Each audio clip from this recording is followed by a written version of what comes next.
So comparability is an issue that's raised in the context of biosimilars. Comparability is a regulatory tool developed in 1996 whereby manufacturing changes can be made to an existing biologic.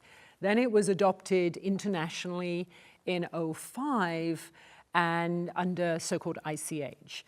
Now, comparability, you can make a manufacturing change to an existing biologic as long as you show that the critical product quality attributes, including immunogenicity, haven't changed. That's been used extensively for many products, including, I believe, if infliximab is published, it's been used over 50 times since the product was approved. Now, I say, in general, in shorthand, that makes every originator biologic essentially a biosimilar to itself. It's been subject to changes, but the important point is the clinical outcomes are no different. In the US, it's entirely confidential trade secret when comparabilities occurred, and most physicians, most providers, patients, they don't know that's happened to their existing medicine because the label on the product doesn't change. And because there's no difference in the clinical And performance. critically, the clinical performance, it's fine. You could say comparability is already the standard for extrapolation between indications and even interchangeability. So from a manufacturing perspective, does it matter? Is it important for physicians to know about these changes in the US in order for them to be more comfortable about biosimilarity? How much do you think education goes back to these fundamentals, understanding the variation in biologics, both batch to batch, pre and post manufacturing change, but fundamentally to the citizen petition that the clinical outcomes are unchanged? That's the important other part of both comparability and biosimilarity. So Carlos, do you find as a manufacturer there's any understanding? Is there interest? Where are we on this fundamental understanding of biosimilarity and comparability being the same as a scientific matter? Sure. So manufacturing changes, as you mentioned, occur frequently, and they occur for very good reasons. For example, if there is a scale-up in the manufacturing process that represents a change, or if there's a change from one manufacturing line or facility to another, or if there's an improvement in the process. All of these are good justifications for manufacturing changes, but they do introduce potential variability in the product from an analytical perspective, from a characterization perspective. And again, as you mentioned, the pre-manufacturing change product and the post-manufacturing change product has to be shown to have the same clinical efficacy, safety, and no difference, no change in immunogenicity.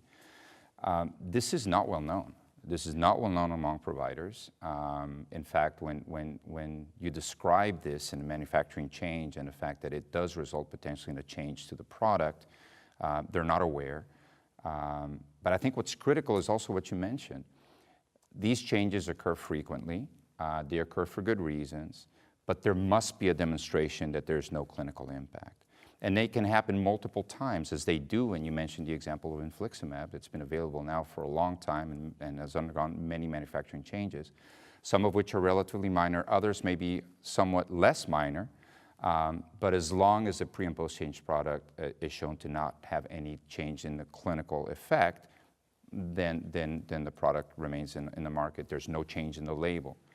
And I believe in that case, it's interesting to make that known because it provides some insight into biosimilarity, because you're absolutely right. The scientific concept between comparability, the comparability exercise of manufacturing changes, and the biosimilarity exercise in demonstrating that a biosimilar is highly similar to the reference product is essentially the same. And that actually, you get a lot of ahas from prescribers. Even more so when you mention then that it is conceivable that a reference product is a quote-unquote biosimilar of itself over time, that also raises an aha moment. And I believe that for products that have been on the market for many, many years, the product that was first launched compared to the product that's currently available in the market is probably a different product from an analytical perspective. But again, the efficacy, the clinical performance has to be the same. So basically what we know then, and FDA did lead the world in 1996 with comparability protocols as the basis of manufacturing changes, is that FDA knows how to do this. That's 22 years of experience by definition with the very biologics that are the reference products for biosimilars. So Julie, we talked about the experience in Europe. The European regulators have been absolutely explicit that biosimilarity and comparability are the same. Do you think we need that from the FDA too? Is that an opportunity, again, in terms of a primary source of educational materials, for FDA to add to this clarity? That doesn't mean they have to expose for individual products when comparability has been used, because in the US that's trade secret, in Europe it's public. But would it help for FDA to articulate some of these primary principles and, quite frankly, laud their experience on successful use of comparability? Thanks, Julianne. And yes, I think it would be supportive and helpful if the FDA was to clarify this.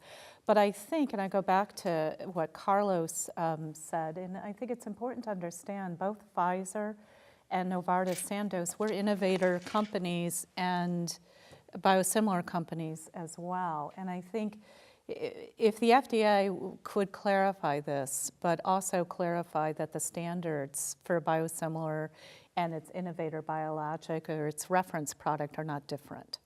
So I think that's very important as far as manufacturing changes, comparability, the data, and everything else goes. So we need to simplify that message. The FDA should take the lead on that, and then we continue to provide the confidence. So this is not anything new we're asking, really, of the FDA. In fact, they've got everything on their website, which I personally find phenomenal because there's so much stuff there. You need to know to look for it there. But you need to know where to look for it. So we're essentially asking for simple summaries. Yeah. What Julianne is asking is the basics, right? Yeah. And just understanding some of the basics will clarify some of these misconceptions. Yes. For example, the quality standards and requirements of biosimilar manufacturers and reference product manufacturers is exactly the same. As Juliana mentioned, at Novartis, for example, we manufacture originator biologics and biosimilars in the same manufacturing facility. So the standards are the same, and this is the same in the EMA as it is in the FDA. There's this perception that somehow the standard and the requirements for biosimilars are lower than the reference products, and that's just not true. It's not true.